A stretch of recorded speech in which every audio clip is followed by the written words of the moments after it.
The following announcement has been paid for by the WZWA Network. Hello, everyone, and welcome to the WZWA Network, and welcome to our continued WrestleMania weekend coverage, where we finally get to the granddaddy of them all, WrestleMania 39, Day 1, April 1st, 2023, from the SoFi Stadium in front of 80,497 fans. Wow. Awesome. I'm Karlifornia. This is Jooseyboy. How are you, bro? Dude, I'm fantastic. What a hell of a WrestleMania night one it was, or daytime for us, day one down here in the Southern Hemisphere. There's a lot to get through. So to coin a phrase from your playbook, let's hop to it. Very few people in the world understand that. No, only like 11 people might get the reference. Bro, okay. Look, I don't want to make a big deal out of it, but like I watched the pre-show, and they could have put the Battle Royal on the fucking thing, bro. Yeah. Because look, it was cool that there was a Johnny Knoxville interview, but there was a lot of bullshit on the pre-show. Who gives a fuck that Byron Saxton was showing us all of this memorabilia and stuff? Like, we want a Battle Royal. Get it on the show. Get those people on the roster in front of that crowd. Come on. Even if they're just still filing in, what's the problem? Why do we have to sit there watching people on a panel? You know, I hate the panel, bro. But look, let's get over that. And let's kick things off. The Miz and Snoop Dogg were hosting WrestleMania. What did you think of that, bro? I didn't think much of it, because as soon as I saw that it was on, I began skimming my way through it. So I didn't really pretty much watch any of it, and what I did see of it, didn't really care for. I don't blame you, bro, because it's like I've never really given a fuck about these guest host things for WrestleMania, because it's just like, okay, they're welcoming us to the show, and it's going to be this cookie cutter verbiage. Why does it always have to take fucking 9.5 I know. minutes, you know? It's just like, we get it. We're at WrestleMania. Just like, let the fucking chicks sing America the Beautiful. Let's get on with it. Speaking of getting on with it, bro. First matchup on the show, Austin Theory defends the WWE United States Championship against his hero, the reason he became a pro wrestler, John Cena. Jooseyboy, I want you to fucking take this one away, bro. All right, well, I'm gonna take it away. I hope so. Cena's entrance with the special needs children was heartwarming.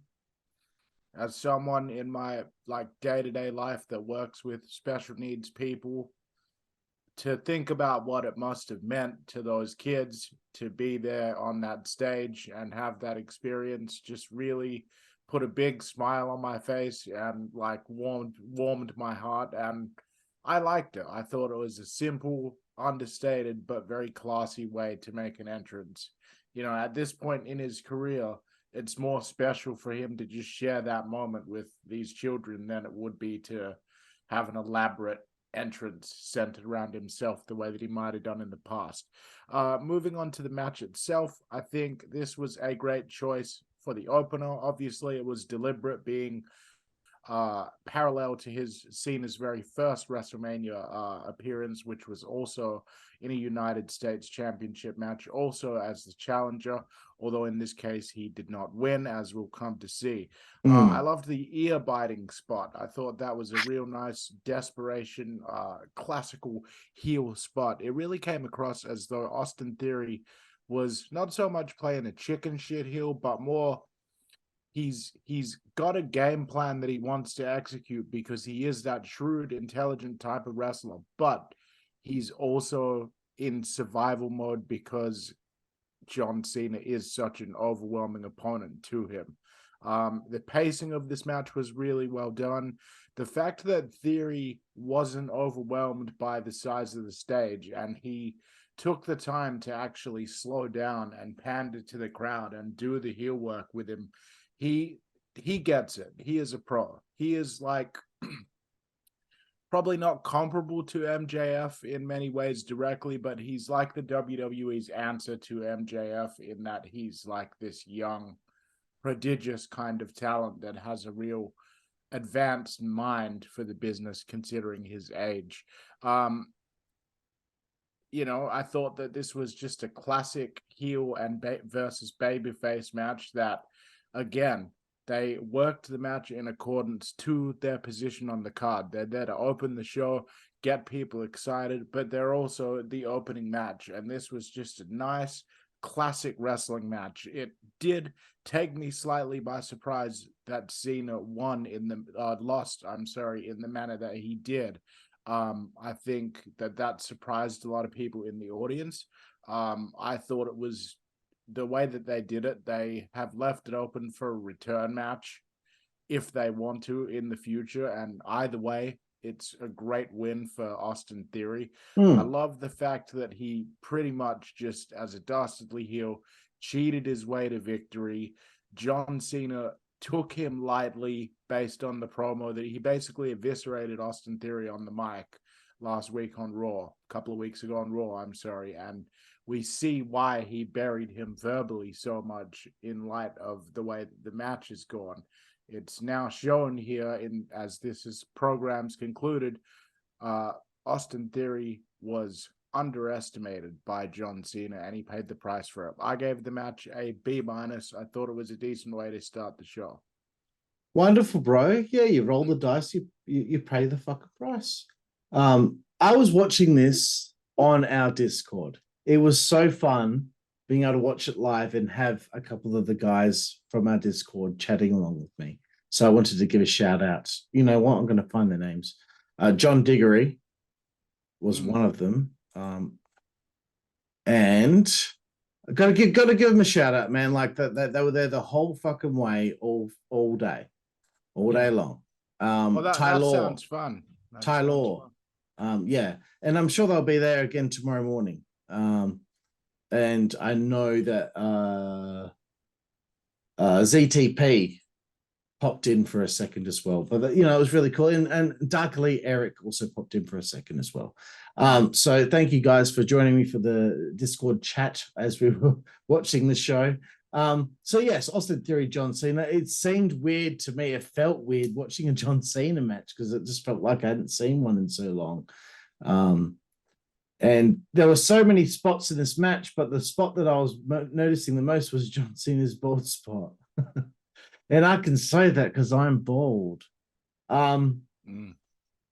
This must have been blowing Theory's mind, man. He's wrestling at WrestleMania against the guy that got him into wrestling. That's really cool to see, you know. And the fact that he got the win here I think that's really cool. And it's good on you, John Cena, for coming back and putting someone over that needed to be put over. I have to say, Theory, I think he gets it. And you can see that this guy has been working on his body. You know? Hey, Wheeler Yuta, look at Austin Theory, copy that. All right, bro? Yeah. Then maybe we'll take you seriously. One funny note that I wrote was when John Cena locked in the STF, his head was down, and all I wrote was STF, bold spot, bold spot, bold spot, bold spot, bold spot, bold spot. The crowd went nuts for the FU. When he picked him up for the FU, it was interesting seeing the crowd actually pretty much fully into Cena. That's how good of a job Austin Theory's done, man. It was great drama. Fucking hell, drama. There's a D in there, not a J. Great drama. Cena had the tap out, but Chad Patton was out cold, bro. Blow fucking blow. I felt like Cena was soaking this in. I don't think he's got many left, man. I reckon WrestleMania 40 might be his swan song. I don't think he's got many left. I think he wanted to do a nice thing for this kid here because he knew that he looked up to him. And I reckon John will probably bow out at WrestleMania 40. Just like I hope The Rock does as well, maybe. So it was really cool to see Theory win because there were so many times over the years that I felt like a guy probably could have done with that win over John Cena in WrestleMania. Bray Wyatt, Rusev, you know. I mean, before we move on as well, I want to make this note now so that I don't have to mention it with every subsequent match. That point that you just made there about Cena coming back, doing the honors. This entire presentation reminded me of WrestleManias from back in the day, where there was different levels of the card being represented and different storylines being paid off and intersected and stuff. And this show overall actually felt exciting. It felt like it had ups and downs. It felt like it had different flavors on it. It did, yeah. The commentators as well were able to just kind of be looser and a bit freer with the way that they were speaking. And I did not hate Corey Graves as much as usual. I felt like the commentary did a good job of just that they seemed to be enjoying the show and in the moment. And there was that kind of energy, in my opinion, throughout the whole show. So I'll make that note right here. Corey wasn't too bad, but there is a point in the show that I'm going to point out that it really fucking started to annoy me, because he's just a little bit too over the top and overbearing. But I'll get to that later. But you're right, there was a lot of different flavors on the show, and this next matchup was the what do they call it? The tag team showcase kind of match, the four-way tag team showcase match with the four men's tag teams: Braun Strowman, Ricochet, against the Street Profits, the Viking Raiders, and Alpha Academy. I got again, bro. I was like, oh my god, another fucking multi-man match.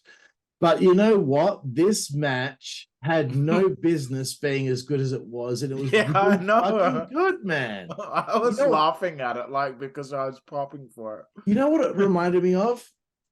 Elimination Chamber, United States title. Random guys thrown in this fucking match, and the match was incredible. These guys were given the opportunity to just do what they needed to do to get their fucking match and themselves over. Really cool, really, really cool. Man, I every time I see Otis, I laugh because he's such a unit. He's just this thing. That's not. He's got that very cartoonish kind of shape. Yeah, like it's not normal, but it's just funny. And I just think to myself, who has sex with that bloke? For the longest time, I was like, who was that on commentary? I couldn't figure it out. It was Titus O'Neil. Oh, it was our boy, man. I love Titus, all 67 years old of him. Yeah, man. Yeah, I like the showdown, a little showdown with Strowman and Otis. I thought, you know what? I was like, give the win to the Raiders. Come on, give him something. But, and again, another thought, a sidebar. I was like, why didn't Strowman and Omos have a chapter 2? Strowman beat him. I think Omos should have beat him back. But holy shit, Gable hitting that roll through German on Braun. Chad Gable is a fucking gem, bro. That guy is a gem. Really loved Ivar with the moonsault. Like, really cool to see. Stalling Tower of Doom, bro. Okay, we've seen the Tower of Doom so many times. Hate it. But when I saw a stalling version of it, and then Ricochet ended it by jumping on top of it, that made it different. That made it exciting. That made it cool. Bro, do you remember the point of the match where fucking Dawkins nailed the shit out of Strowman, man? Oh, come on. Man, how good was that? I was like, oh, yeah. Like, I fucking just was so into I'm going to get to it, though. I fist pumped, man. I was like, oh my God, that was wicked. Ricochet's shooting star to the outside was fucking insane, man. Like, I'm not really big on this kind of thing, but when he did it, I was like, holy fucking shit. And I'm looking up, but I was actually just looking straight forward at my screen, but fuck, it felt like I was looking upward. The Street Profits did win. I don't agree with the result. I think someone else should have won, because the other three teams, in comparison, I think one of them could have done with it more. But if they're going with Street Profits versus Zayn and Owens, I don't know. I would have probably gone with Alpha Academy. I don't know. But anyway, bro, take it away. What did you think of the tag team showcase match here? Yeah, well, I think this is probably the best that the Viking Raiders have actually looked in a while. But yeah, first of all, I think that the fact that they presented this as a showcase makes the fact that it's a multi-team fatal four-way tag team match, it makes it all more forgivable than it might have been in past years, because they've framed it in a way where it's like we're sort of getting a little sampler of the tag team division and what it has to offer, and we're just seeing what they can do because this is the biggest audience that we're going to have in the year. So because of that, it makes it a bit more forgivable rather than it just being a generic throwaway match. It looks like they were gonna have fun with this match. There was a sense that the guys went out there and they were like, let's just go out there and see if we can have, an incredible match. Epic German on Braun Strowman by Chad Gable. The top rope spot was a bit silly, where they kept taking turns climbing up the top and jumping off. I felt like that took a bit too long. Probably tuned out at that point. I don't remember Braun that. Strowman's dive at the end to finish off was cool, though. That was cool, yeah. Fucking, this match is fun because we complained in the Ring of Honor and the Impact review about multi-man matches.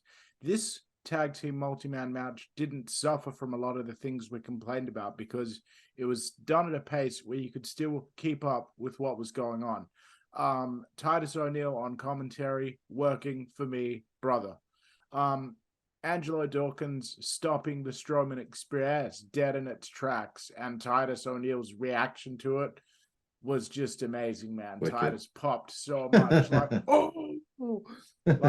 Titus was popping for heaps of stuff, though, man. I love Titus, man. I'd love to see him have a couple more matches and then maybe do some more commentary. I like to see you and Titus got a mandate together. Just you two. Yeah, me too. Yeah. Anyways, so the finishing spot, I would agree with you that somebody other than the Street Profits could have done with this win. Yeah. I don't think anyone really wants to see the Street Profits against either the Usos or Zayn and Owens. But the finishing spot itself, where the knees went up off of that dive, and then the knees he was held in place, and Montez Ford landed on top of him again, compressing in between Dawkins' knees and himself. That was nuts. I thought that looked really brutal, and the fact that they gave Dawkins the pin instead of Ford was good. They're not ignoring Dawkins. They're showing that they care about Dawkins, that they're trying not to muddy your name. I appreciate that. I gave this one a B+. I thought this was very enjoyable.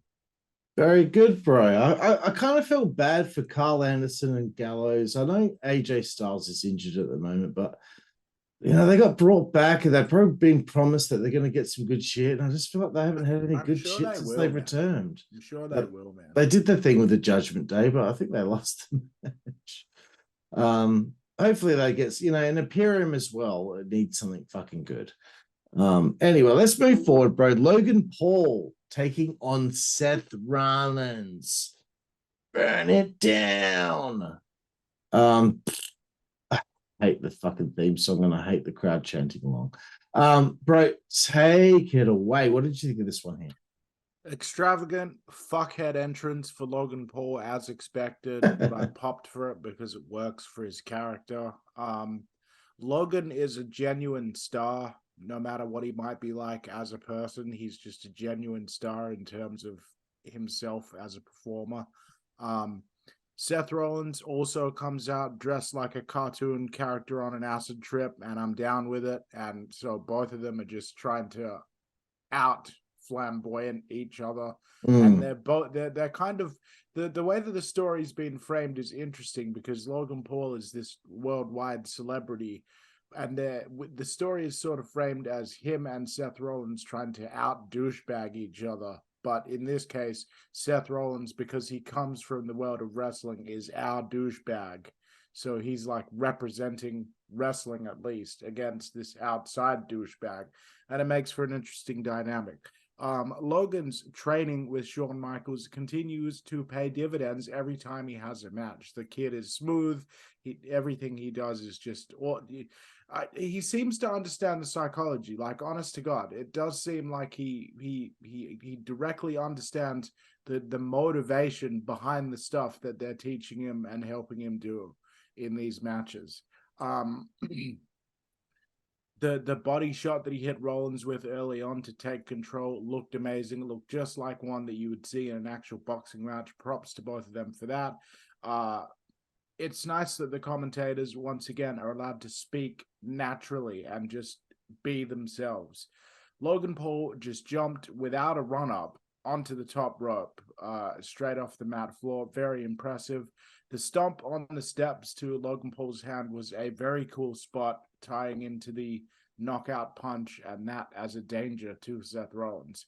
The knockout punch, when it did happen to Seth Rollins, really caught me off guard in the best way.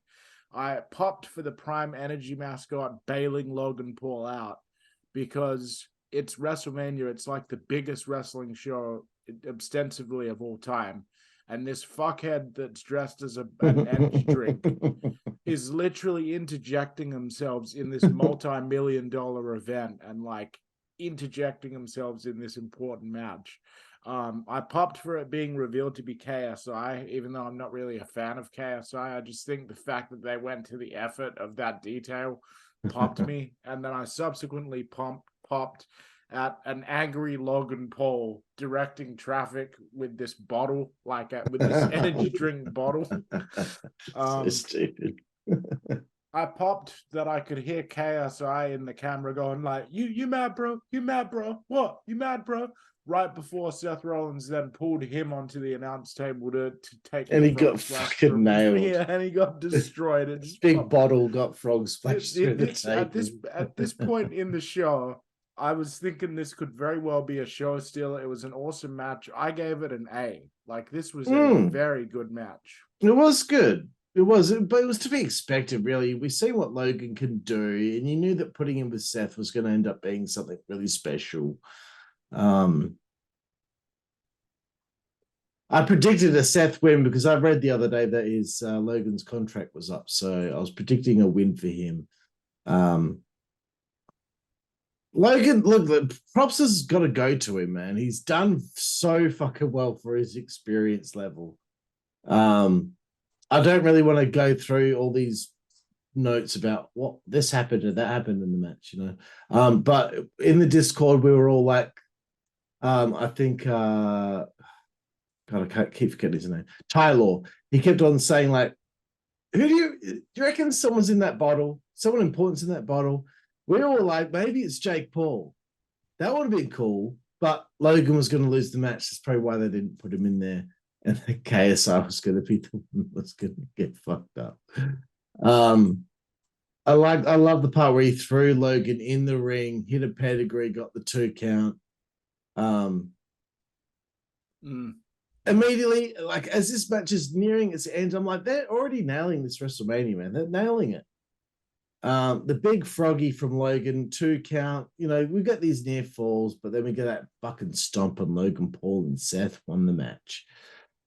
So it's good that Seth got the win. And I'm going to complain about something else that happened later in the show that really kind of was so out of place that it shouldn't have been where it was. But anyway, let's move forward. 6 ladies tag team match. Damage Control, Dakota Kai, Io Sky, and Bayley taking on Becky Lynch, Lita, and oh, it's like rock and roll. This time I'm in control. Yeah, you can be in control all you want, Trish, because you're fucking awesome. She's still awesome. The actual song doesn't sound creepy like that. I'm sure it sounded like shit when I sang it then, but I have been day drinking. So Trish was great, man. Trish was great. The whole time, though, I was really concerned about Lita, thinking, I don't know if she's able to cut the mustard. I felt bad about that because I'm a huge fan of Lita, but the whole time, up until she hit that moonsault, man. When she hit the moonsault, that was great. But before that, I was like, she feels a little stuck in the mud. Maybe she needs to get in the ring a little bit and work on it a little bit. But I thought Trish was really good. After what happened at NXT, I thought, sorry, not NXT, SmackDown, when I did that review, I was like, please give the ladies some time. They did, thankfully. Because I watched SmackDown, the ladies were given no time at all, man. It's like obvious. So it was a good start, good heat on Becky, and everyone's pining for Lita and Trish to come in there. So Lita did come in, did a few things here and there, but I felt the crowd were quiet, and I was like, man, this isn't that bad. Come on, like it's not like the last match was that crazy that you're going to be that burned out. But I really thought Damage Control did good with their heat. They were a well-oiled machine. The Hurricane Runner from Trish on Dakota onto the rest of Damage Control was very cool. Again, most of the time I was just really worried about Lita looking like she's lost a step. Sorry, that's just how I felt, But the manhandle slam off the second round, that was a good finish to the match. They got enough time there, but the baby faces go over here. So what did you think of the ladies six-man tag here, bro? Yeah, well, as far as Lita's concerned, I think that she might actually be hurt. I don't know, but the last time that I saw her have a match, and I think it was at the Rumble, actually, I don't remember her looking quite as like she's moving around a bit gingerly in this match. I mean, look, which was in her prime. It was 20 years ago, right? Like, I get it. Yeah, and that's fine. So, but I actually think that it may be a genuine injury because she seemed to be moving a bit more gingerly than the last time I saw her wrestle. So, for all we know, it could have been something in training. But you know what? Whether she was injured or not, or just didn't have the same mobility as she once did, she still went out there and pulled off all the stuff that she planned to do. She didn't screw anything up. So, I give it to her. There was an awkward brawl before the bell rang, which I didn't really know why they did. I'm not sure what that just came off really awkward. But once the bell did ring, the work was all solid. Nice springboard drop kick by Io early on. I thought Lita did some nice work in the sense that she did some moves we'd never seen her do before. It looked like she was invested in trying her hardest to have a good match. I appreciate that. It was a nice idea to kind of build the match around Trish coming in because she still just looks great. And she's one of those people that she's kind of could be equated to other people, sort of like Mick Foley and, people like that are just beloved by the fan base. And it's one of those things where everyone just wanted to see Trish come in and do her thing, and she looked amazing. It's almost like she looks better than she looked 20 years ago. Like she could get on the mic and be like, hey, WWE Universe, go fuck yourself. And it'll be like, yeah, fucking love it, Trish. So anyway, this ended up being a pretty decent women's match. It was fun. I gave it a B. Very good. Let's move forward to something that was fucking amazing, bro. Rey Mysterio, the Hall of Famer, against my son Dominik. Go on, Dominik. Do it, my son, Dominik. I love him. I love my son, but no. I love you, Dom, but I'm going to teach you a lesson. It's not just your mother, it's my wife. You understand me? Please, if you like that impression, check out our series on us playing as Rey Mysterio on Road to WrestleMania on the PSP. Check it out on our channel. DJ does the best fucking Rey impression, and he is the worst heel that we've ever been able to make Rey. It's champagne viewing, as far as I'm concerned. Let's get back to this, though. Okay. So, bro, okay. Tell me all about how you felt about this fucking triumph. All right. Well, I love the actual thing itself. I did not like the fact that they chose to make this match one of the sponsored matches, and they had the Cinnamon Toast Crunch logos on the barricade and everything like that. I feel like that undercuts the kind of dramatic nature of what they were doing. But overall, I really liked it. I was pretty much popping for everything that they did in this match. I love the pacing for it. Dominik really seemed like he started coming into his own, like he was comfortable because he was working obviously with his dad, so he feels safe and protected to go out there and do his best. And you know the improvements that he's made, it's just leaps and bounds. I thought Rey's family did well in this.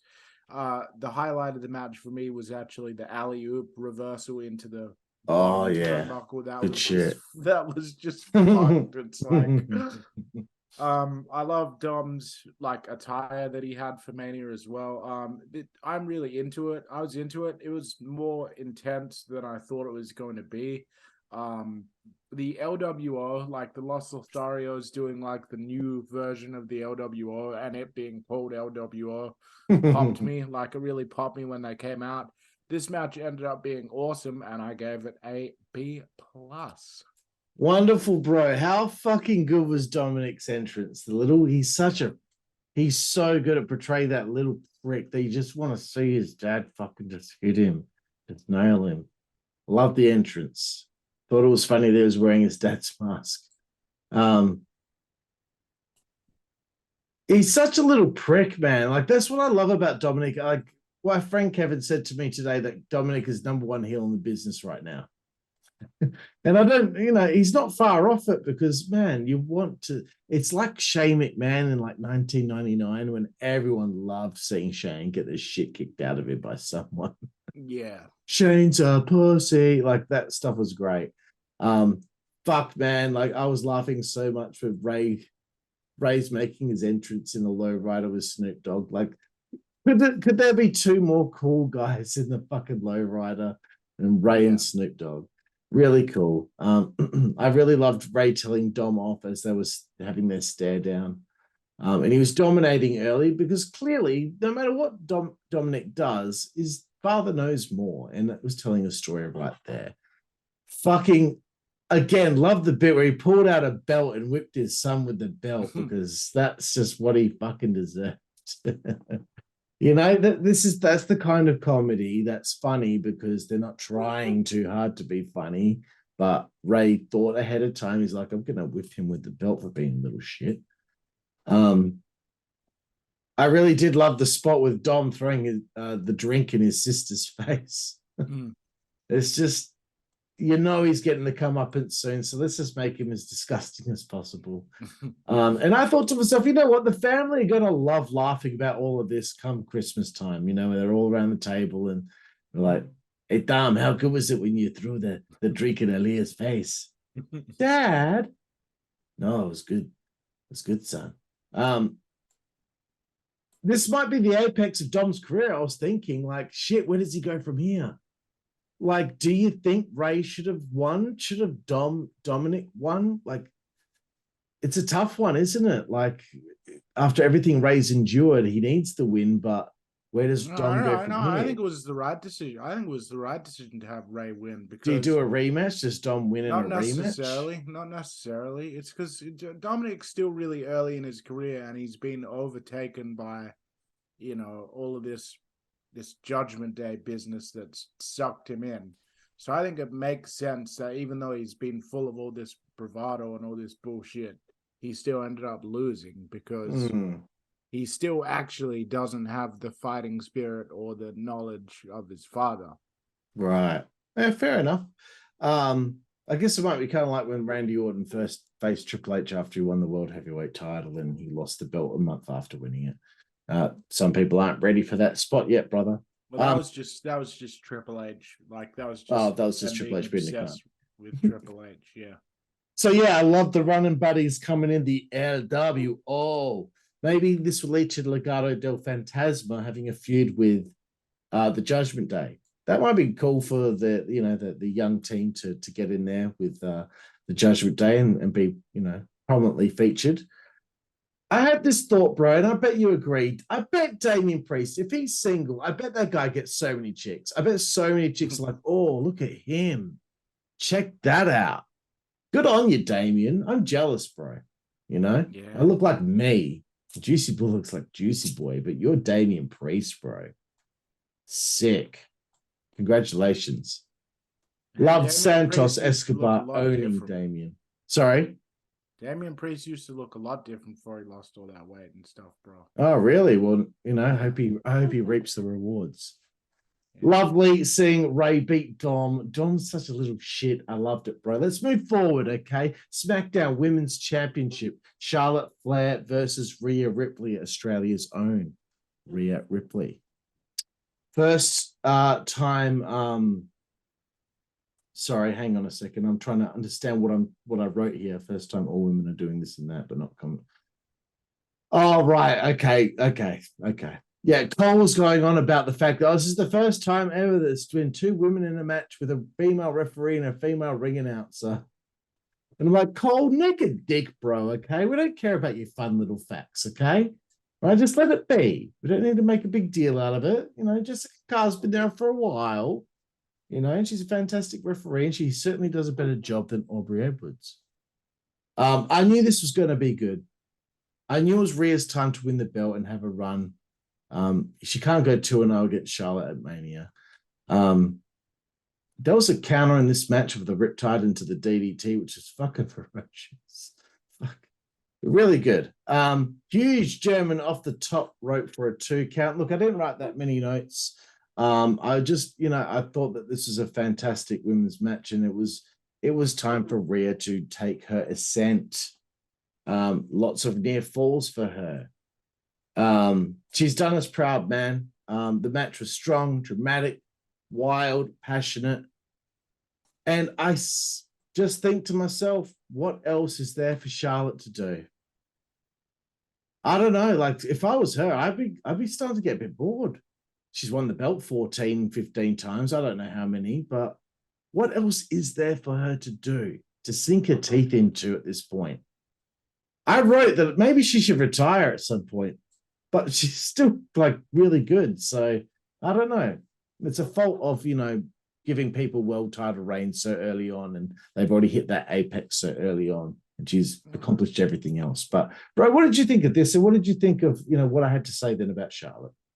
Well, the entire match felt major league. I like the fact that this was worked more in the style of a heavyweight boxing contest. It was more of a contest than a spectacle, which worked for it.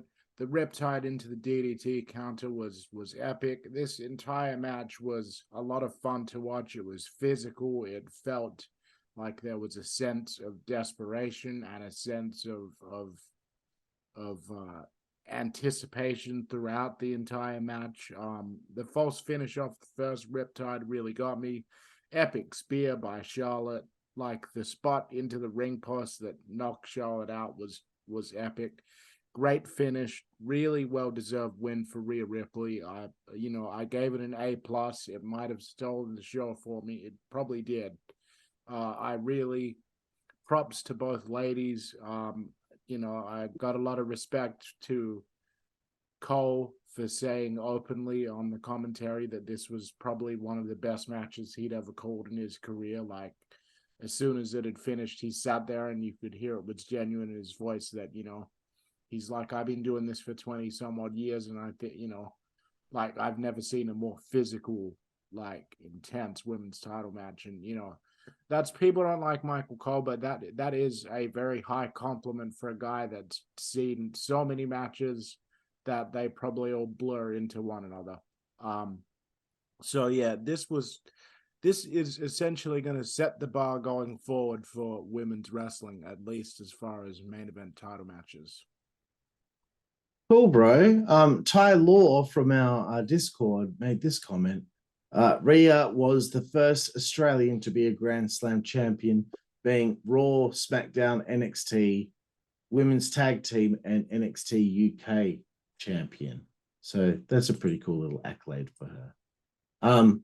Okay, so I'm going to do a little deal here with you, Juicy Boy. I'm going to let you take the main event first, because I want to take this. I took the last one first, but I really want to take this thing that came next first. So there was a segment with Snoop and Miz in the ring, saying Miz should have a match tonight.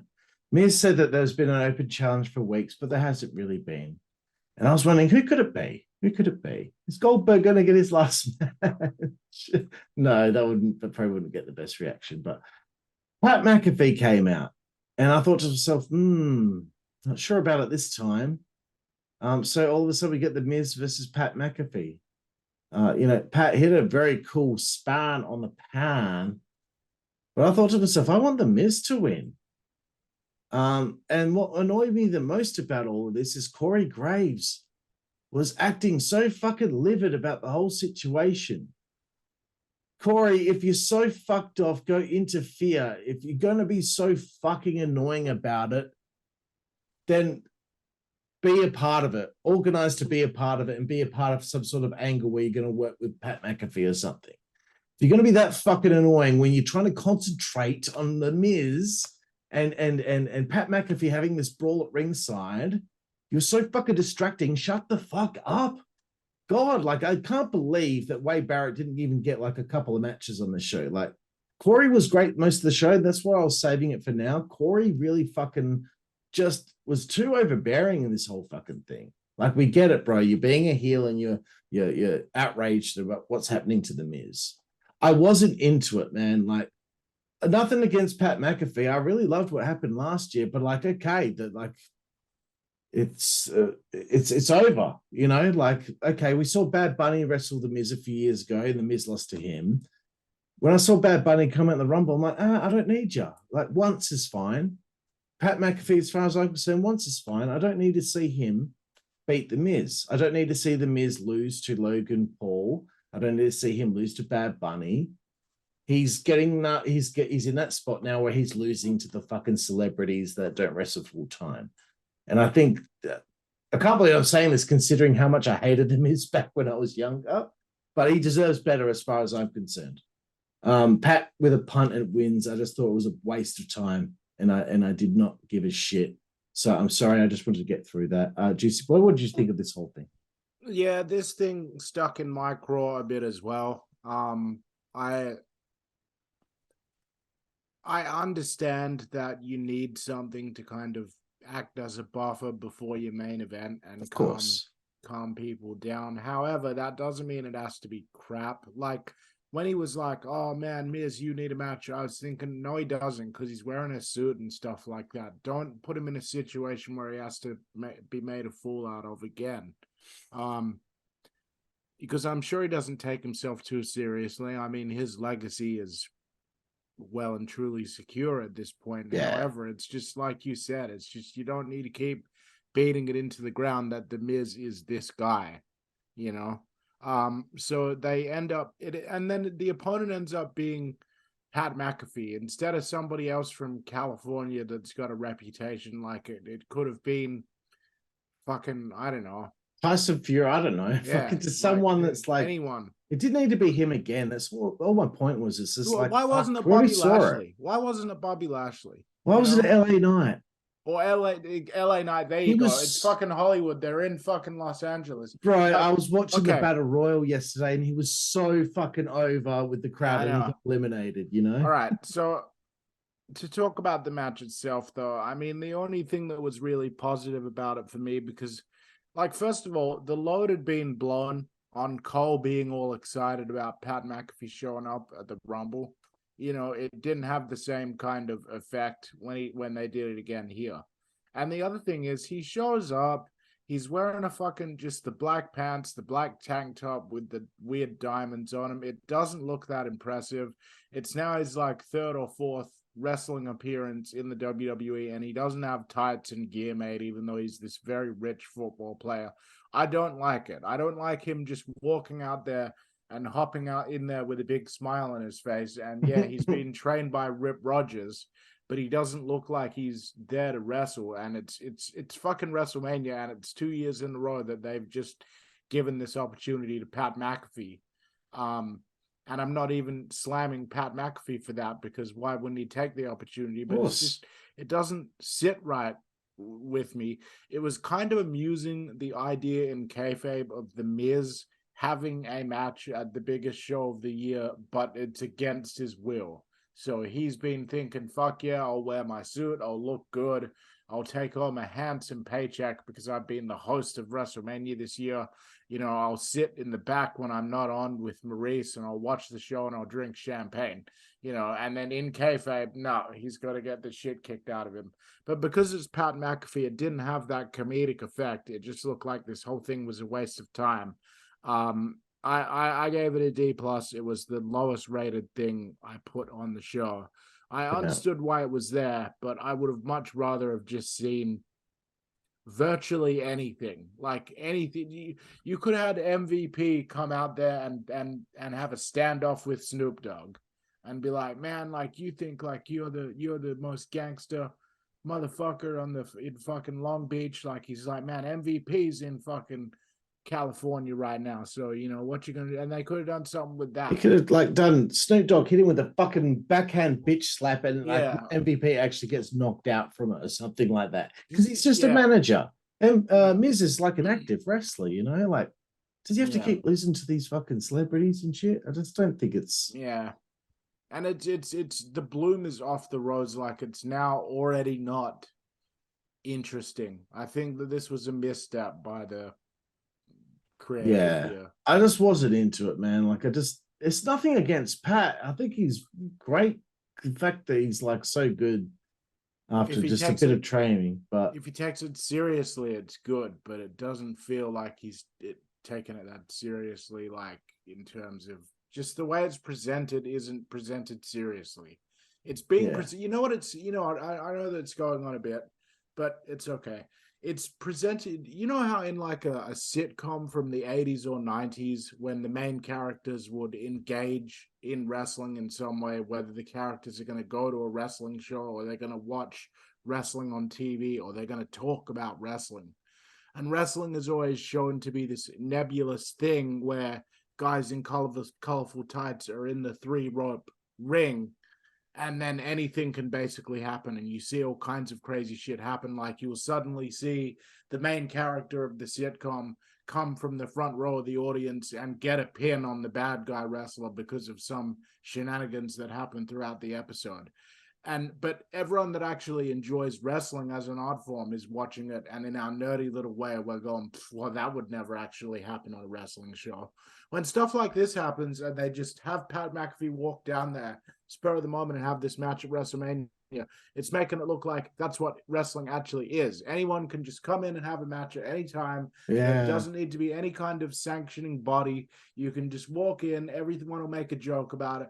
It doesn't matter that there's fucking 150 talents on the roster that aren't going to be getting a paycheck at like decent and that are just doing nothing but sitting around at the hotel for fucking 3 days and then being trotted out to do all the promotional shit that none of the main guys want to do. It's just so contrived. Exactly, man. It's just contrived. It's what like are the odds? Don't need it. We don't. Back in the day, we'll talk a little bit more. I don't even care because it could be its own side video. I know, but like, what are the odds someone's there waiting to have a match with him? Like, what are the odds that he happens to be in his gear ready? Like Pete Rose is at WrestleMania. Who's gonna fuck Pete Rose up this year? You know, there's a way to do these things that's interesting and shit like that.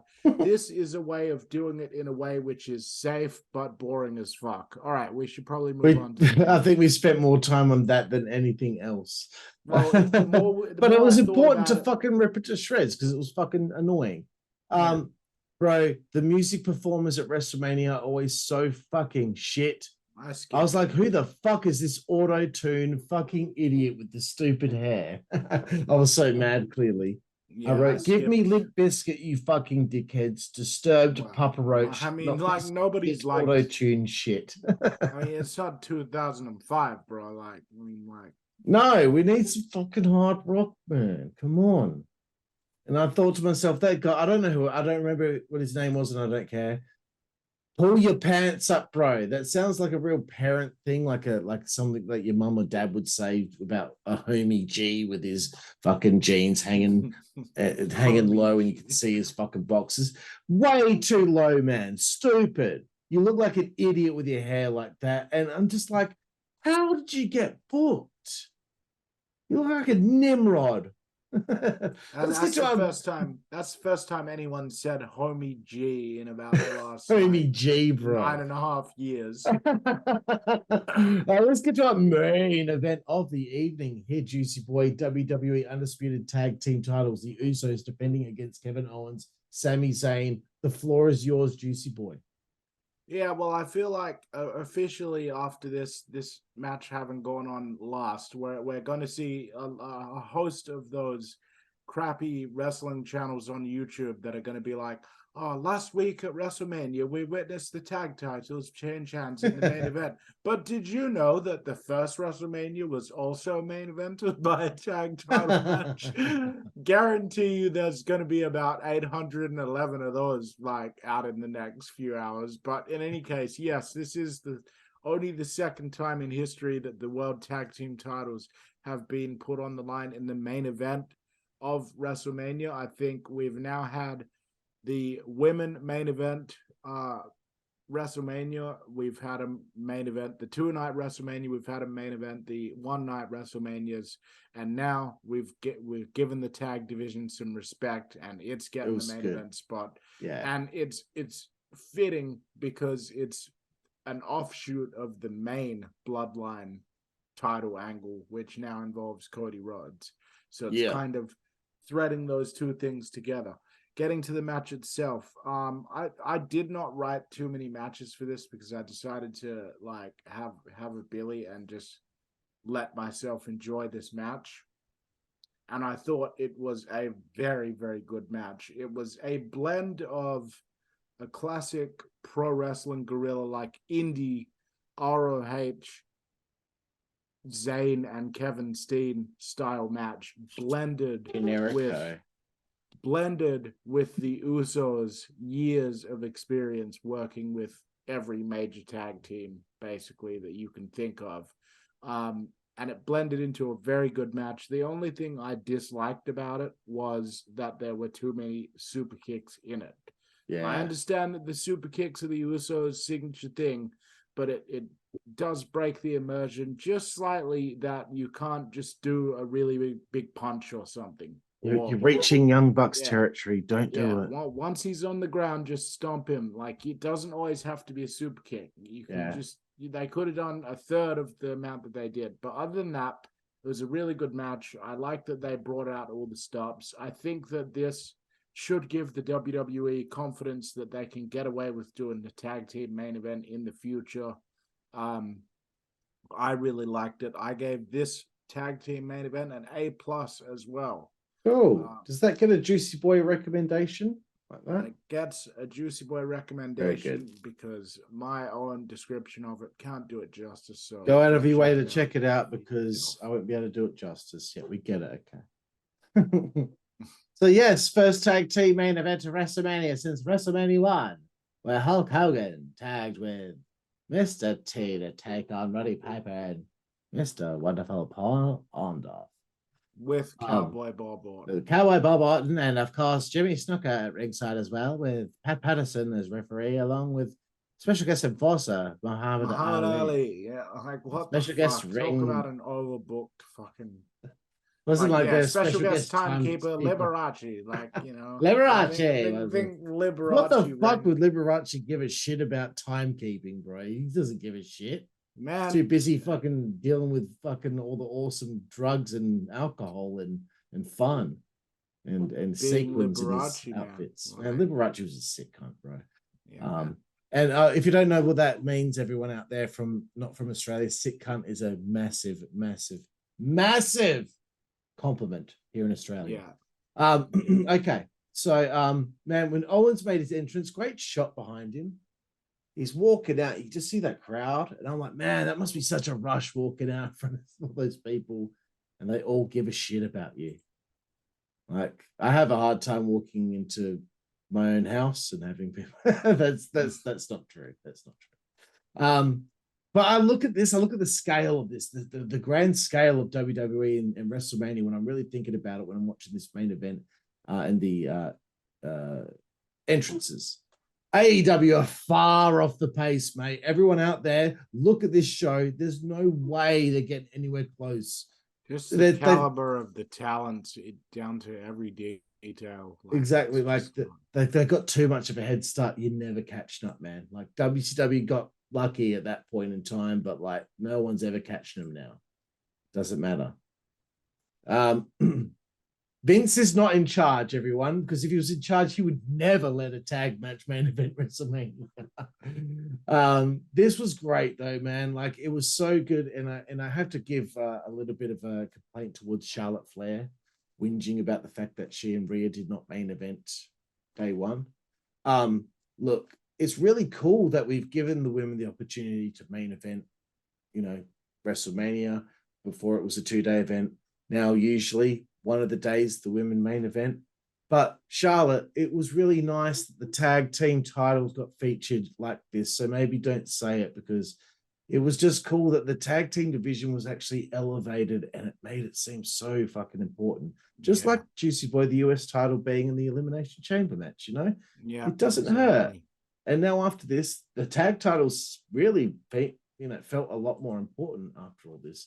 I know you got to go to bed soon, bro, so I'll be really quick. So I really think after this, this whole story, I think the Usos should split this year. I think they should go to different brands, try their hand at singles stuff, maybe feud with one another. There's nothing else for them to accomplish. 8-time tag team champions, longest reigning tag team champions ever. They've hit the pinnacle. Let's get them to sink their teeth into some creative stuff there on their own. Owens did a really good job being over the top with the selling of his anger towards the Usos. I'm going to keep skimming through all these notes here, because I don't need to talk about, someone hit this move and that move. But honestly, Sami Zayn selling was so fucking good. It felt so legit that he was just so fucked up, but he just still had that little thing inside of him that made him keep kicking out, even though he was just completely messed up. They really did a good job. A lot of people will be thinking walking into this match or looking into this match that it's obvious that there's probably going to be a title change, but they did a good job in making you maybe just think possibly maybe that there's a way that the Usos would walk out with the belt still. So props to, whoever put all this together. I agree with you. I was getting a tad sick of the super kicks. There were just too many. If there's more than 10, that's just too much, man. We don't let the Young Bucks get away with it, so we're not going to let them or the fucking Lucha Brothers. I really love the finish. I know that maybe it might have felt anticlimactic for some people that I saw commenting on Twitter, but I thought the 3 haluva kicks with the 1 stunner, I thought that was a good fucking full stop at the end of the sentence. Fuck you guys for fucking this guy over after all this time and all the torment and all the fucking bullshit that you put him through, when all he was trying to do was be loyal to you. So it was a really beautiful story that had its conclusion here. I don't know where we go from here with it, but I think we've seen the end of the story. New tag champs. And again, now the tag titles mean something really awesome, which is nice to see. Jooseyboy, that was our coverage of WrestleMania 39 day 1. Do you have any final thoughts and a rating out of 10, bro? Well, final thoughts, excellent night 1, perfect pacing and balance as far as I'm concerned. I gave the pay-per-view a 9 out of 10. Haven't given anything that high for very long. No. Except for myself, which is always at a 10 out of 10. And why suddenly get arrogant? No, I think you gave Impact Hard to Kill last year 9 out of 10. Right. Yeah, so it's a pretty rare thing. But in any case, it will be difficult for night 2 to top the quality of night 1, even with all the stuff that's on the card. And I say that as a compliment. Well done by the WWE. There's going to be some people that are going to find it difficult to admit that this was a really good show, but it was. So it was, bro. I'd given NXT probably the highest rating of the weekend with all the shows we covered, but I'm going to give this one higher. I'm giving it 8.5 out of 10. I really had fun the whole time, which is rare for me because I'm such a bitter wrestling fan. So yeah, really, I had so much fun, and Jooseyboy, I can't wait for tomorrow, bro.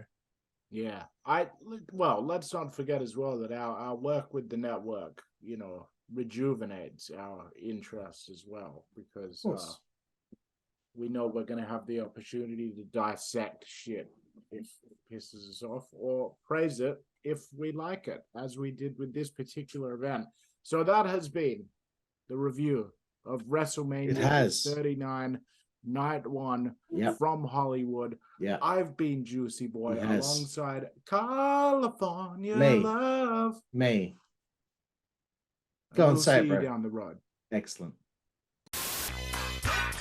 SoFi Network, that's the way we play. Good God Almighty. SoFi Network, that's the way we play. Get puppies. SoFi Network, that's the way we play. Get The following announcement has been paid for by the WZWA Network.